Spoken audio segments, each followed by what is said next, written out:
Assalamualaikum warahmatullahi wabarakatuh.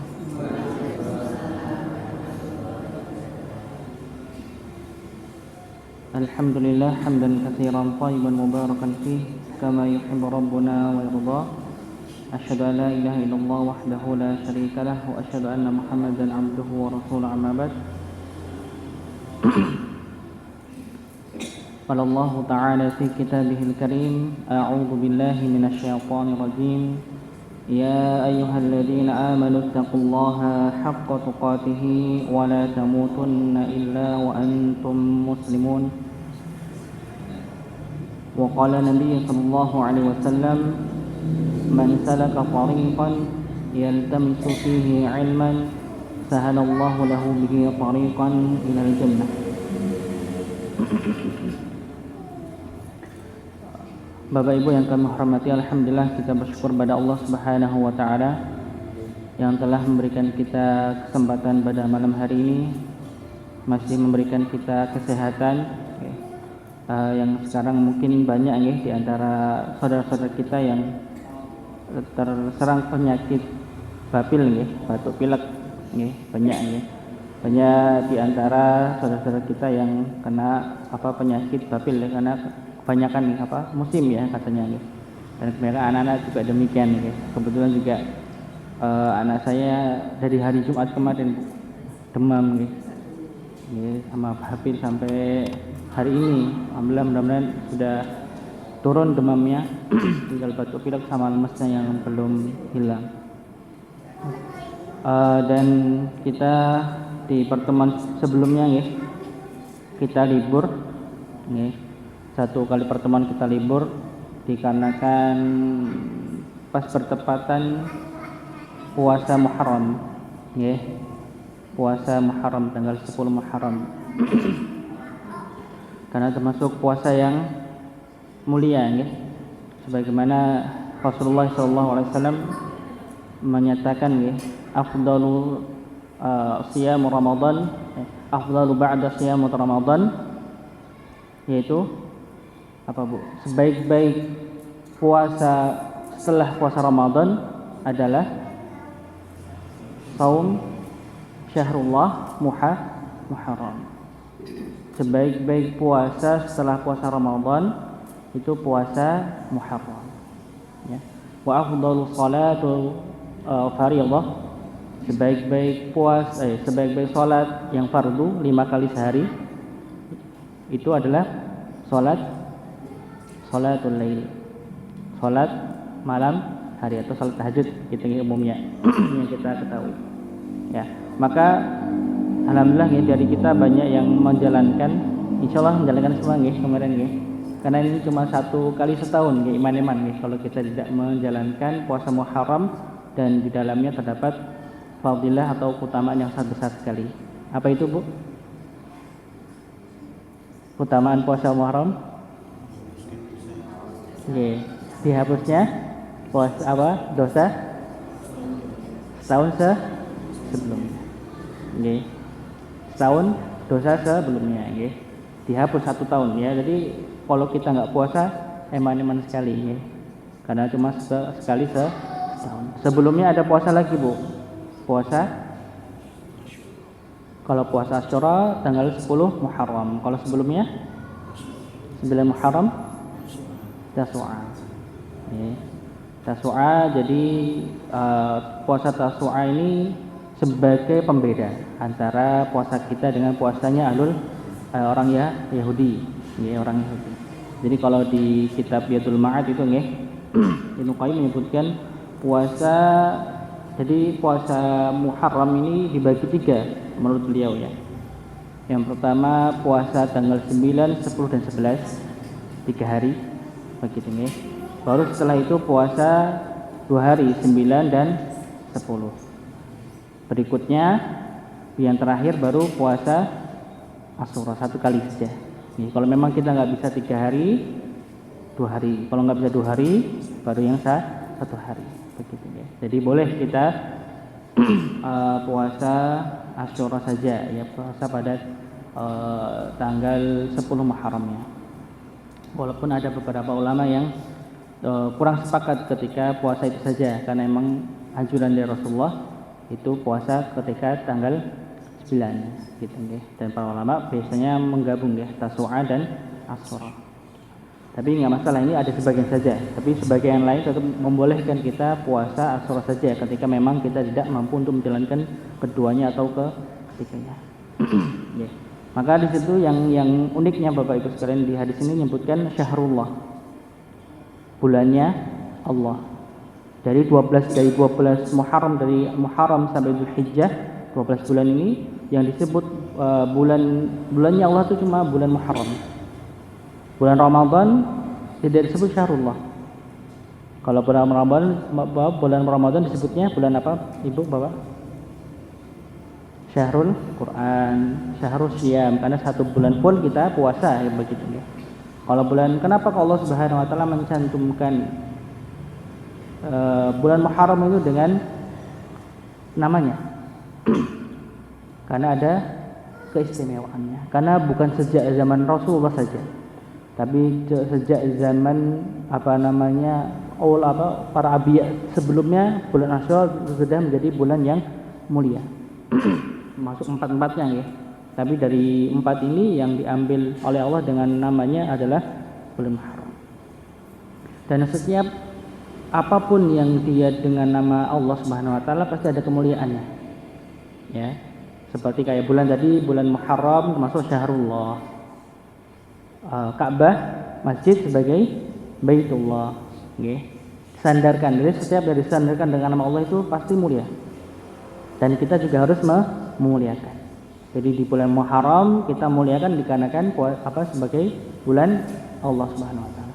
Masjid sebagai Baitullah juga kita harus memuliakan gitu ya. Jadi tidak boleh kita melakukan hal-hal yang dilarang oleh Allah di dalamnya. Lebih parah ketika kita menjalankan suatu dosa di dalam masjid ketimbang di luar masjid. Yang berikutnya adalah ahlullah, keluarganya Allah Subhanahu wa taala. Yang dimaksud keluarganya Allah ini siapa? Bapak Ibu sekalian. Ya, ahlul Quran. Ya, wa khassatuh, atau yang diistimewakan oleh Allah Subhanahu wa taala, ya para nabi dan sebagainya begitu ya. Tapi di sini Allah Subhanahu wa taala menyantumkan yaitu ahlul Quran. Ya, maka kita sebagai umat Nabi Muhammad SAW berusaha untuk menghormati orang-orang yang memang dia dekat dengan Al-Quran, bukan sekedar dia sering membacanya, tapi yang terpenting adalah mengamalkannya. Begitu ya. Pengajarnya, pengamalnya, ya itu juga kita disuruh untuk mengistimewakan. Jadi tidak boleh menyakiti mereka dan tidak boleh menghinakan mereka. Begitu ya. Jadi kita berusaha untuk bisa memaksimalkan, dan siapapun yang dia menghormatinya maka dia juga menghormati Allah Subhanahu wa taala sebagai Tuhan yang menyatakan Al-Qur'an ini sebagai keluarganya Allah Subhanahu wa taala. Maka ya kita coba untuk selalu menghormati. Karena ini saya teringat ada kisah sedikit ya sebelum kita masuk. Kisah ada seorang pengajar Quran Bapak Ibu sekalian di Jakarta itu. Beliau pernah saya cerita belum ya? Lupa saya.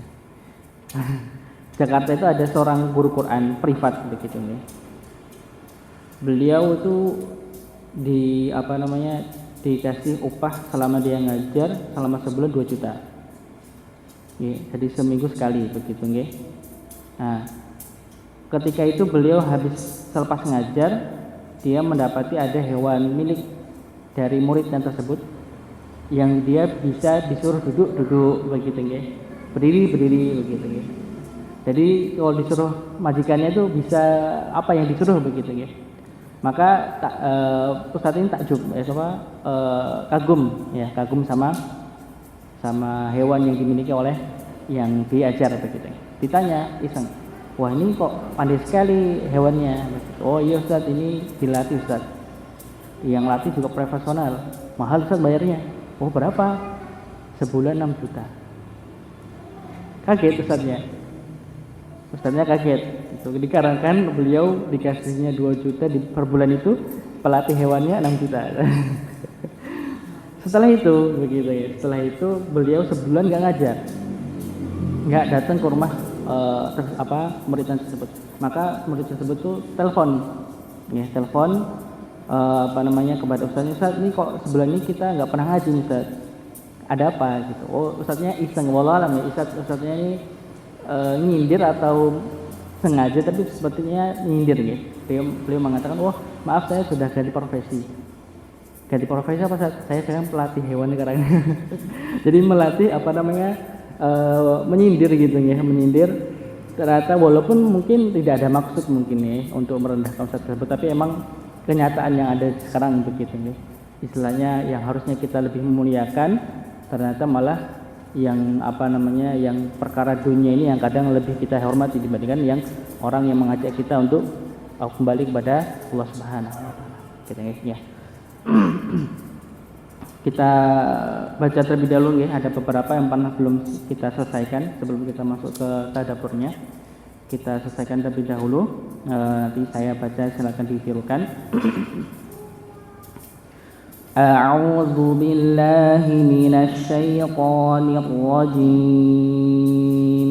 Silakan.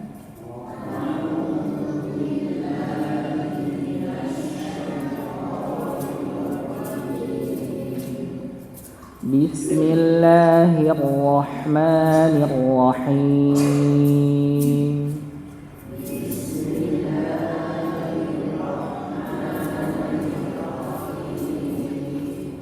Qul ya ayyuhal kafirun.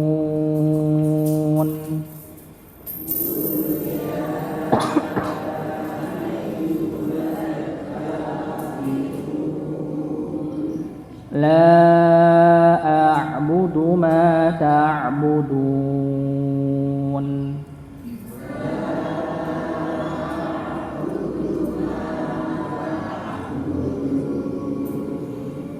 Wa la antum 'abiduna ma a'bud.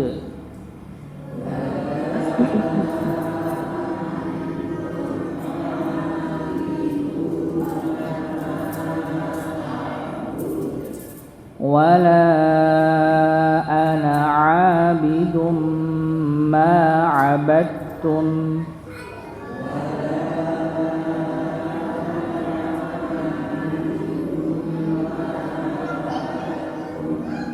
Wala ana 'abidum ma 'abadtum.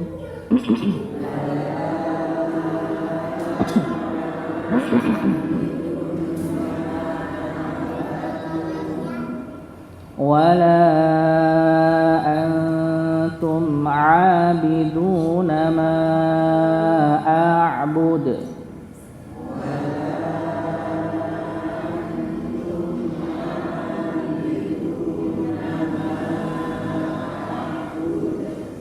Lakum dinukum waliyadin.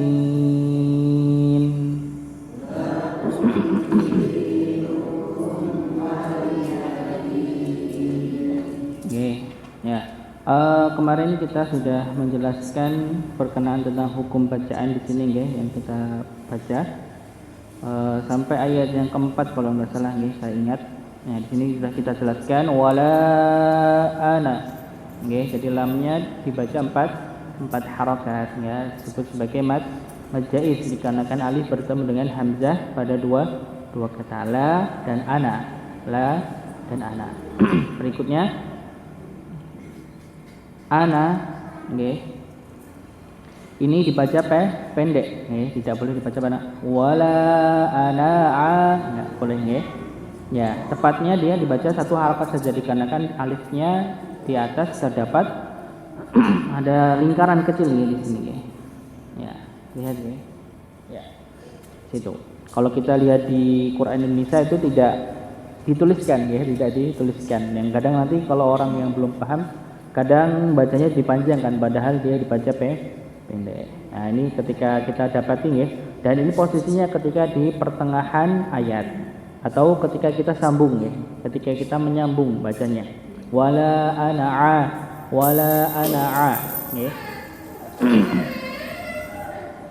Nggih. Nggih, maka dibaca pendek. Kalau ketika kita waqaf atau berhenti, maka dia dibaca apa? Panjang, tetap panjang dibacanya. Kita kalau ketika berhenti. Ya seperti kita contohkan di surat Al-Insan nggih, yang qari'ah nih, qari'ah. Berikutnya untuk yang kelima ya sama nggih. Sama seperti ayat yang ketiga, wala antum ya. Lamnya dibaca 4 harakat dikarenakan ketemu dengan hamzah pada 2 kata. Nun mati ketemu dengan ta'antum maka disamarkan nggih, ikhfa ya, ikhfa syafawi. Ikhfa hakiki. Karena nun sukun nggih. Nun sukun bertemu dengan huruf ta pada 1 kata. Maka disamarkan. Disamarnya berapa harakat? 2 harakat nggih. Nah, berikutnya huruf mim ini semuanya nggih, bukan cuma sekedar antum, tapi setiap huruf mim ketika dia sukun maka akan terlihat sifatnya, begitu nggih. Sifatnya ditahan sedikit untuk mengalirnya nafas suaranya. Ya wala antum ditambah dengan gunnah ya, karena emang nun ini memiliki gunnah, terlebih ketika dia sukun maka akan terlihat gunnahnya. Berikutnya nggih, abidu juga sama, ini 2 harakat dibacanya. Aduna juga 2 harakat sama. Ma'a'budu ma'a'budu ya, ma'a'budu dipanjangkan 4 harakat begitu nggih. Ma-nya a'bud ya, dipantulkan huruf dalnya. Oh ya, maaf ini kemarin nggih ada yang saya kelupaan, itu ayat yang keempat ini ma'abadtum nggih, ma'abadtum ketika huruf dal ini, ketika huruf dal bertemu dengan huruf ta. Kemarin saya menyebutkannya idgham mutaqaribain nggih. Kurang tepat nggih, bukan idgham mutaqaribain, dia maksudnya idgham mutajanisain. Ya, maaf kemarin salah menyebutkan. Di sini bertemunya 2 huruf sama makhrajnya tapi beda sifat. Kalau mutaqaribain ini dekat sifatnya, dekat makhrajnya maksudnya, begitu nggih. Beda. Ya, ini kalau kita belajar idgham dibagi jadi 3 nggih, idgham mislain atau idgham mutamatsilain yang dia antara makhraj dan sifatnya sama, begitu nggih. Kalau mutaqaribain nggih, dia makhrajnya dia sama, makhrajnya dia berdekatan, sifatnya itu sama gitu.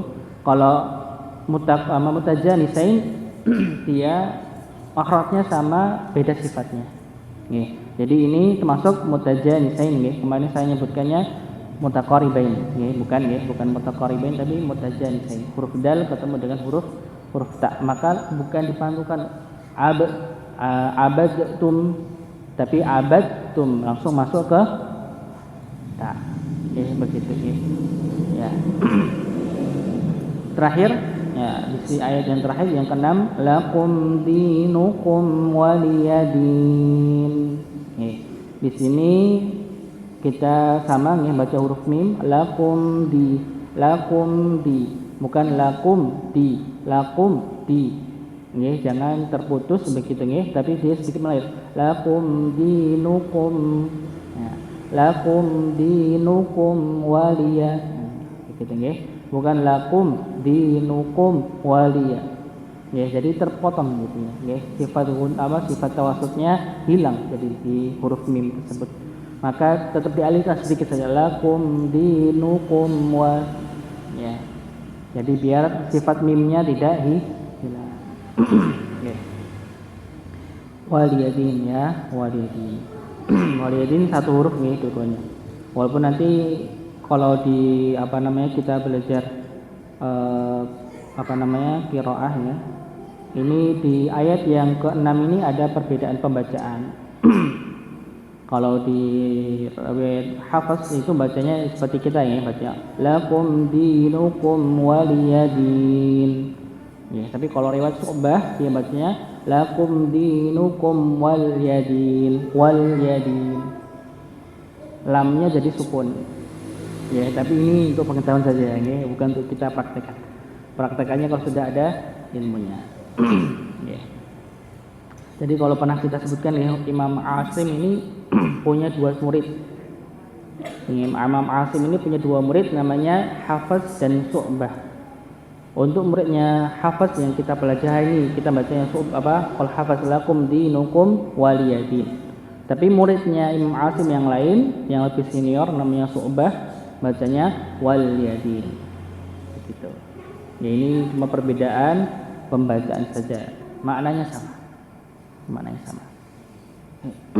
Ya, berikutnya coba kita pelajari ya, atau kita tadabburi dari kandungan surat Al-Kafirun. Al-Kafirun, Al-Kafirun ini artinya apa, Bapak Ibu? Orang-orang kafir. Ya, orang-orang kafir. Bukan surat non-muslim ya. Namanya surat Al-Kafirun ya. Jadi nggak ada disebutkan namanya surat non-muslim, adanya surat Al-Kafirun. Ya, ini jelas ya bagi Allah Subhanahu wa taala. Di ayat pertama nanti kita akan jelaskan. Nah, di sini ada beberapa nama lain ya selain dengan Al-Kafirun, karena ada sebagian ulama yang menyebutkannya dia dengan nama Al-Ikhlas. Al-Ikhlas. Surat Al-Ikhlas. Nah, bagaimana dengan Al-Ikhlas yang sebelumnya kita pelajari? Qul huwallahu ahad.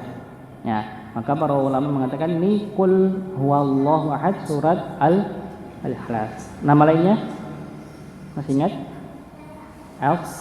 Al-Samad. Ya. Qul huwallahu ahad.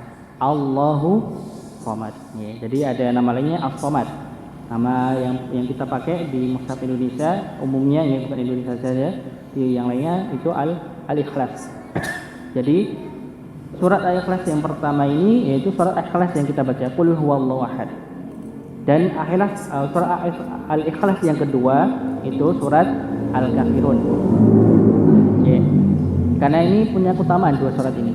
Dua-duanya menyongkong makna atau menjelaskan tentang akidah, tentang tauhid, mengesahkan Allah Subhanahu wa taala. Maka Rasulullah biasanya, Bapak Ibu sekalian, ini sunnah juga nih, ketika kita menjalankan salat sunnah fajar, salat 2 rakaat sebelum subuh, maka disunahkan kita membaca 2 surat tersebut. Di rakaat pertama kita baca Al-Kafirun, nih, rakaat yang kedua kita baca Al-Ikhlas atau As-Samad tadi. Ini sunnah. Nih, bagus nih kalau kita mengamalkan ketika salat fajar, di rakaat pertama Al-Kafirun, kedua surat Al-Ikhlas. Nih, dan biasanya juga Rasulullah ketika salat sunnah 2 rakaat tawaf. Ini tawaf juga di depan biasanya, wallah alam saya belum hafal sana, tapi disebutkan juga ada salat sunnah 2 rakaat di depan makam Ibrahim.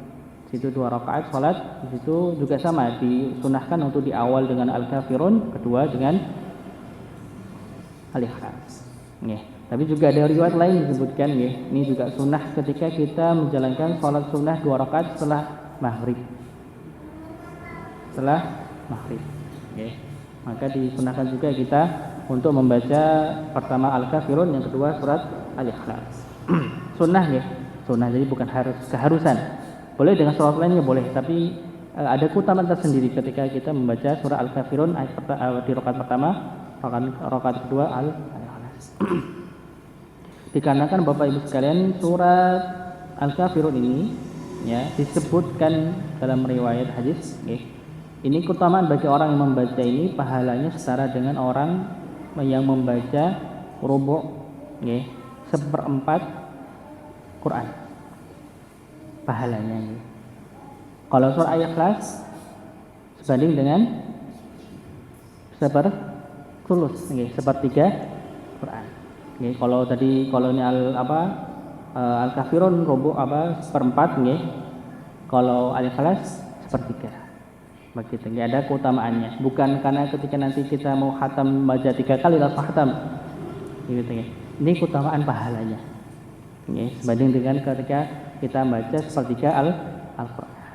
Tapi kalau dibandingkan ketika kita menghatamkan Quran dengan baca 3 Qul Al-Ikhlas ini atau baca Al-Kafirun 4 kali begitu ya. Khatam disetarakan dengan khatam Quran begitu ya. Dan dibandingkan dengan orang yang baca surah Al-Fatihah sampai An-Nas ya tidak. bisa dibandingkan ya. Tetap lebih utama orang yang membaca Al-Fatihah sampai Anas. Karena dia juga membaca surat lainnya dan melewati surat Al-Kahfi dengan surat Al-Ikhlas juga kan begitu nih. Maka dia lebih afdal. Kalau untuk ganjaran pahalanya dia sebanding dengan membaca sepertiga atau seperempat Al-Qur'an. Ya, ini untuk mengenai suratnya. Berikutnya yang pertama nih surat ayat yang pertama. Qul ya ayyuhal kafirun.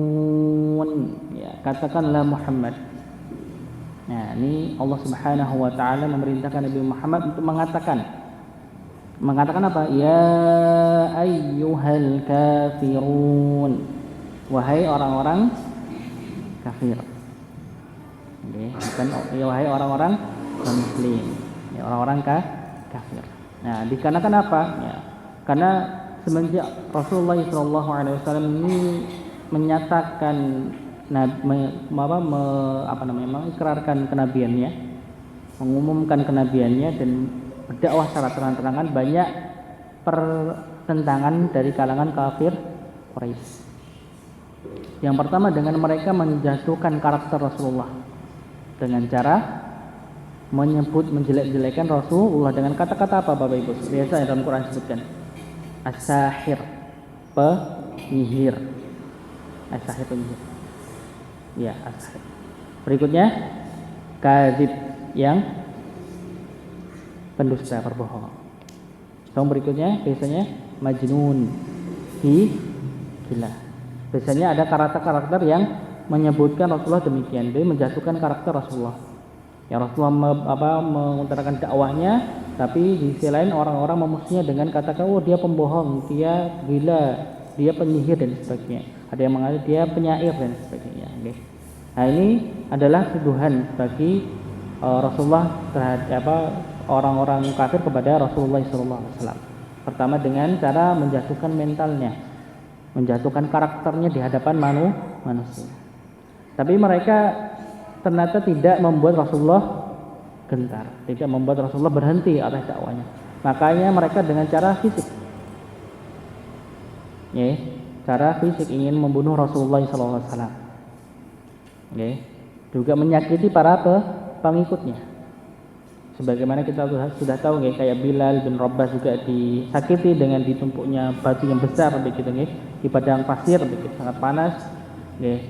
Keluarganya Ammar bin Yasir juga sama, nggih. Keluarganya Ammar bin Yasir itu sampai yang pernah saya sebutkan, ibunya sampai ditusuk pakai tombak bagian kemaluannya dan sebagainya, nggih. Itu cara mereka untuk menjatuhkan dakwah Rasulullah SAW dan para pengikutnya. Tapi tetap Rasulullah dan para pengikutnya tetap tegak kekuatan imannya, begitu, nggih. Maka tetap berjalan dakwahnya. Ya, maka mereka mencoba untuk dengan cara dialog kepada orang-orang muslim. Makanya disebutkan, ya, Rasulullah pernah ditawarkan, kalaupun karena dakwahmu ini karena dakwahnya Rasulullah ini mereka menyatakan kalau mungkin dakwahmu ini berkeinginan untuk menjadi raja, maka aku akan menjadikan engkau raja. Kalau engkau ini dakwahmu ini karena keinginan engkau menjadi seorang yang kaya, maka akan kami kumpulkan harta dan kami berikan kepadamu Muhammad. Kalaupun karena dakwah ini kamu berkeinginan ingin mempunyai seorang istri yang cantik, maka akan kami carikan perempuan yang paling cantik di sini untuk jadi istri. Okay.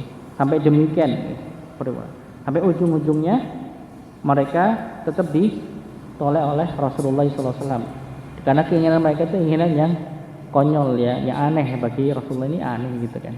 Tidak sebanding dengan apa yang mereka tawarkan. Dan walaupun ada sebagian lewat menyebutkan Rasulullah mengatakan jika engkau memberikan bulan, gitu, ya, pernah mendapatkannya. Walaupun ini redaksinya masih diperselisihkan untuk riwayatnya, ya. Nah, dan yang terakhir mereka mengatakan kepada Nabi Muhammad SAW dialog dengan tawaran, jikalau misalnya kita tukeran lah, barter gitu, ya. Setahun aku akan menyembah Tuhanmu, nanti gantian setahun berikutnya aku yang menyembah Tuhanmu. Gantian. Jadi engkau nanti tahun ini saya akan menyembah Tuhanmu Allah satu gitu ya. Nanti ketika kalian sudah selesai waktunya, gantian Nabi Muhammad dan kaumnya dan pengikutnya menyembah kafir Quraisy. Ya, menyembah berhala kafir Quraisy gitu ya. Selama setahun ya. Kalaupun dalam perjalanan engkau cocok dengan Tuhan yang kami punya, masuklah kepada agama kami. Kalau misalnya setahun berikutnya kalian aku cocok dengan Tuhanmu, dengan agamamu, nanti kami akan masuk ke agamamu. Ya, tapi ketika itu Rasulullah SAW diam.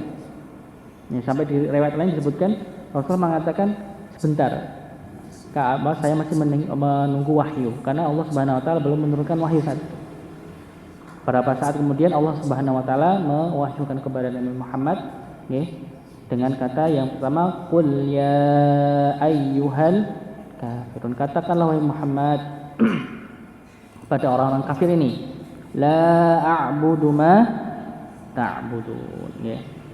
Aku tidak akan menyembah apa yang kalian sembah. Kata Nabi Muhammad SAW, Rasulullah sudah menyatakan kepada kafir Quraisy bahwa Nabi Muhammad tidak akan menyembah apa yang kalian sembah, karena sangat berbeda keyakinan antara keyakinan Nabi Muhammad sebagai Allah, sebagai Tuhan satu-satunya, Esa yang telah Allah yang ditauhidkan, begitu diesakan, benar-benar sandaran kaum muslimin adalah Allah Subhanahu Wa Taala. Ya. Itu jauh berbeda dengan keyakinan mereka yang menjadikan Tuhan itu lebih dari satu. Ada Tuhan Lata, Uzza, Mana dan sebagainya, banyak ya. Nah, ini banyak Tuhannya begitu dan jauh konsepnya berbeda. Kalau kita menauhidkan, kita mengesahkan, kalau mereka lebih dari satu. Dan keyakinan mereka itu tidak masuk akal dibandingkan apa yang diyakini oleh Nabi Muhammad SAW. Ya, sebagaimana pernah kita sampaikan ya, ketika kajian Ahad pagi, Umar itu pernah kadang dalam lamunannya kadang menangis, kadang tertawa. Yang pernah kita sebutkan. Tertawa karena apa? Sungguh aneh orang-orang yang menyembah berhala itu. Kadang mereka membuat patung Tuhan mereka dengan roti. Ketika mereka sudah membuat roti, jadi mereka sembah. Kalau lapar dimakan.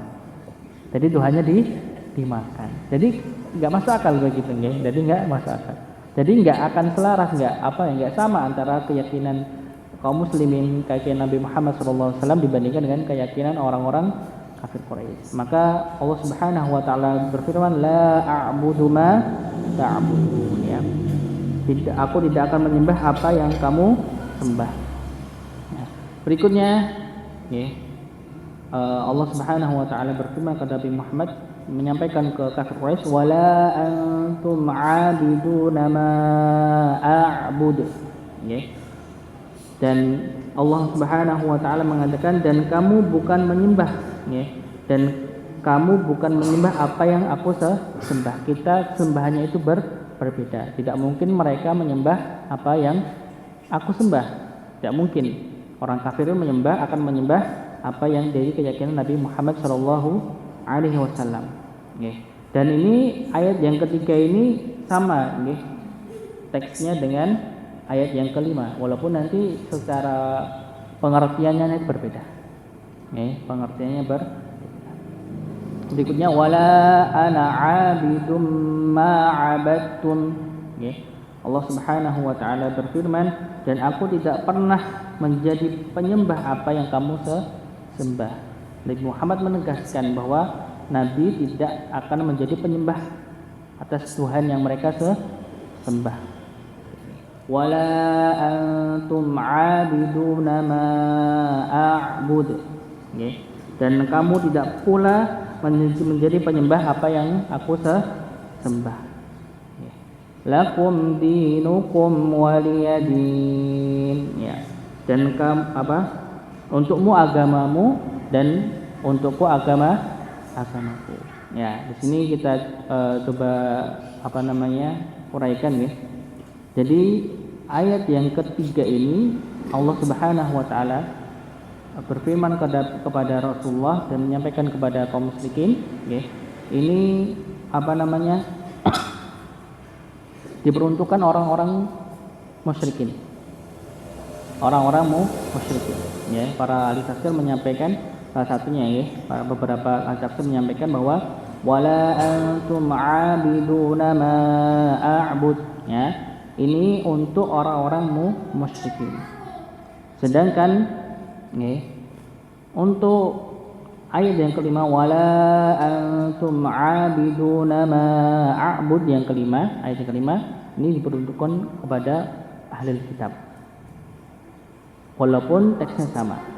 Walaupun ada sebagian ahli tafsir juga menyebutkan bahwa ini pengertian sebagai ta'kid atau penegasan.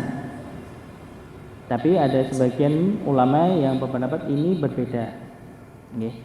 Karena di sini orang-orang yang bukan dari kalangan orang-orang muslim, baik itu ada yang kalangan ahli kitab dan di luar itu. Okay. Pengertian musyrik dan kafir itu berbeda. Okay. Pengertian kafir dan musyrik itu berbeda. Walaupun ketika Allah menyebutkan al-kafirun ini dipersendakan untuk seluruhnya. Okay. Karena di sini katakan Allah Subhanahu wa taala ya ayyuha.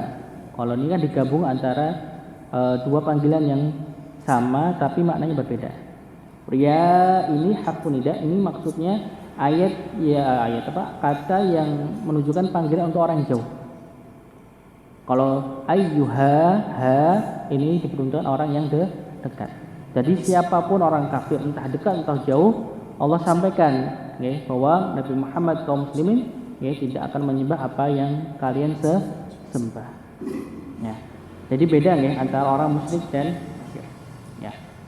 Makanya kalau misalnya kita ketahui Bapak Ibu sekalian, dalam neraka itu kalau disebutkan, ya, di surat yang bacanya yang disebutkannya innal munafiqina darki asfali minan nar gitu nih. Orang kafir orang munafik ini tempatnya di keraknya neraka. Jadi orang yang paling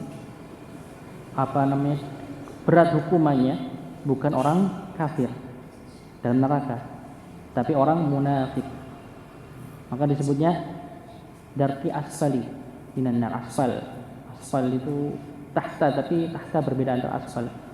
Ya, dia benar-benar keraknya begitu dalam. Kalau tahta kan dia bawahnya tahta gitu, ya. Kalau dalam bahasa Arab gitu. Tapi kalau asfal itu benar-benar benar-benar paling bawah gitu, ya. Bawahnya paling bawah gitu, ya. Ya, maka kalau misalnya intip Bu. Intip. Ya. Intip nasi. Ya. Oke. Nggih. Ukuran toleransi beragama. Nggih.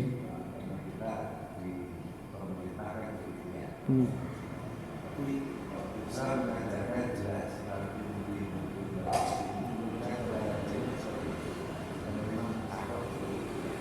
sekarang bagaimana masalah toleransi yang sekarang Oke, sebentar ya, ini belum sampai situ. Nanti kita nanti insya Allah kita akan jelaskan.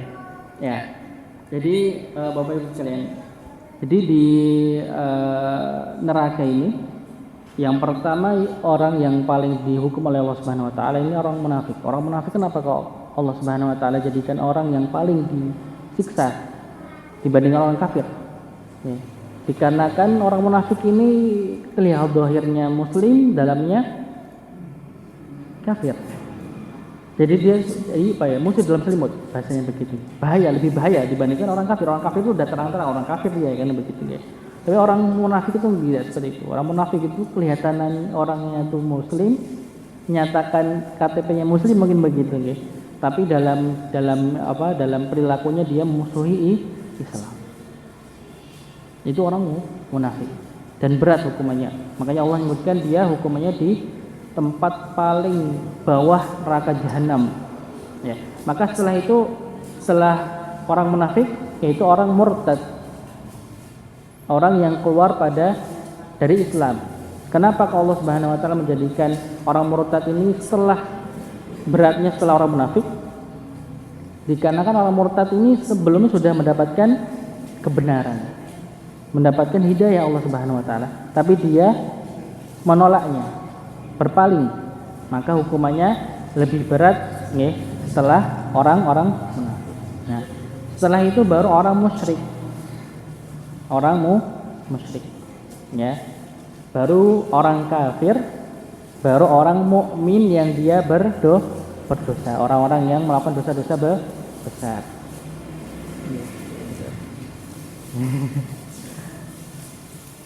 Ya, begitu nggih. Jadi apa bedanya antara orang musyrik dan orang kafir? Nggih. Nah, yang pernah saya ingat ya, ketika belajar tafsir dengan guru saya. Jadi orang kafir ini, makanya Allah Subhanahu wa taala berfirman di surat Al-Bayyinah, Innal ladzina kafaru min ahlil kitab wal musyrikin, kan begitu. Innal ladzina kafaru, orang-orang kafir ini min ahlil kitab pertama, wal musyrikin, dan orang-orang musyrik. Jadi dengan wawu ataf ya Allah. Jadi isinya dan begitu, orang kafir dan ahli kitab dan musyrik gitu. Jadi beda. Jadi orang-orang ahli kitab ini orang-orang yang sebelumnya agama yang pernah diturunkan Allah Subhanahu wa taala. Tapi dia mengingkari ajaran yang Allah turunkan yang dibawa oleh Nabi Muhammad SAW. Maka dia disebut sebagai orang kafir. Bedanya dengan orang musyrik itu orang yang dia beragama atau menyembah Tuhan yang sebelumnya belum ada ajaran apapun. Contohnya Buddha, Hindu, ya dia tidak ada, bukan agama samawi maksudnya begitu ya, yang pernah diturunkan oleh Allah dan oleh Allah Subhanahu wa taala. Jadi beda antara orang kafir dan orang musyrik. Jadi setelah orang-orang murtad, orang yang paling nantinya dihukum oleh Allah Subhanahu wa taala itu orang musyrik. Baru orang kafir di kalangan ahli kitab maksudnya begitu. Jadi ayat yang ketiga ini menegaskan kepada orang-orang orang musyrik. Karena kebanyakan juga di antara orang-orang Quraisy ini orang musyrik yang dia menyembah berhala. Ini juga orang musyrik begitu. Orang-orang ahli kitab di zaman itu juga orang-orang musyrik kan begitu. Mengingkari apa yang dilakukan oleh orang-orang musyrik.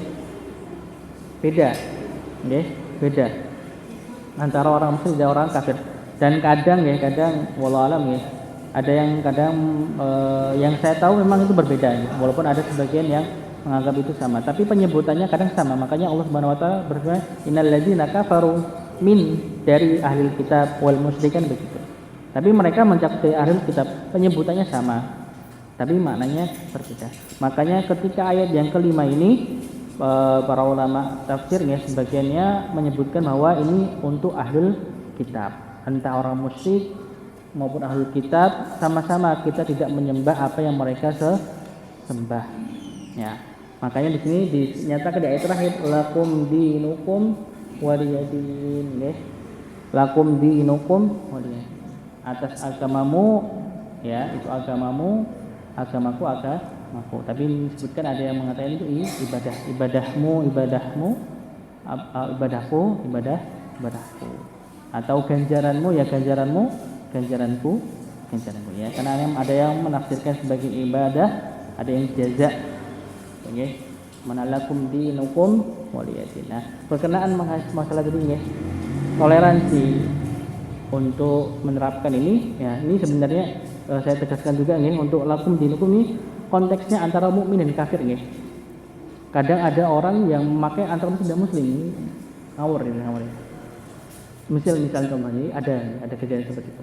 Jadi misal ada amalan yang dia anggap ini sunnah, ini ada bid'ah begitu misalnya. Padahal ya Allah, entah dia memang benar-benar bid'ah ataupun dia ikhtilaf masalah perbedaan pendalilan, atau mungkin dia masih ranah ke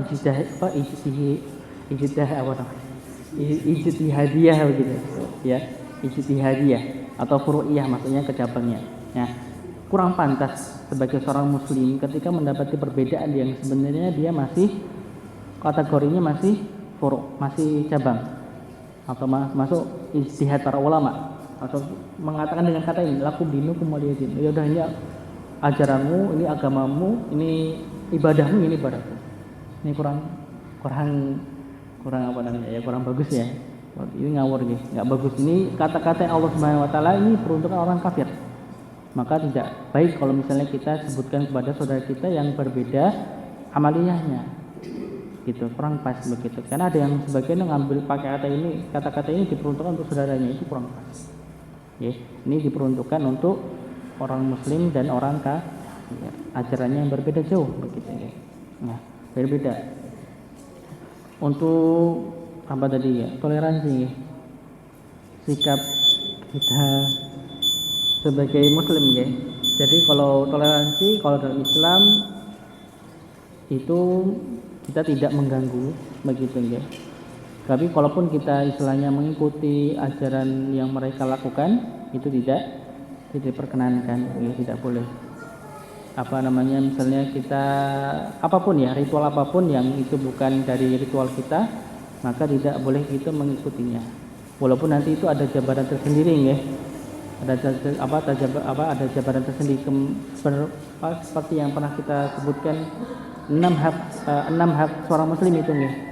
Di hadis pertama di kitab Jami' nih, kemarin di Ahad pagi itu kita sudah jelaskan ketika masalah pernikahan itu masih ada ritual ya. Nanti kan ada penjabarannya bagaimana kalau itu saudara kita dan sebagainya, perlakuannya ada berbeda. Begitu nih. Dan insyaallah nanti kita akan sambung di pertemuan berikutnya ya untuk mengenai ini. Insyaallah sebelum kita masuk ke ke ayat setelahnya, setelah ayat Al-Kafirun, nanti kita bahas sedikit nih untuk masalah ini. Mudah-mudahan ya. Mungkin ini yang bisa kami sampaikan. Kita tutup dengan doa kafaratul majelis. Subhanakallahumma wa bihamdika asyhadu an la ilaha illa anta astaghfiruka wa atubu ilaik. Assalamualaikum warahmatullahi wabarakatuh.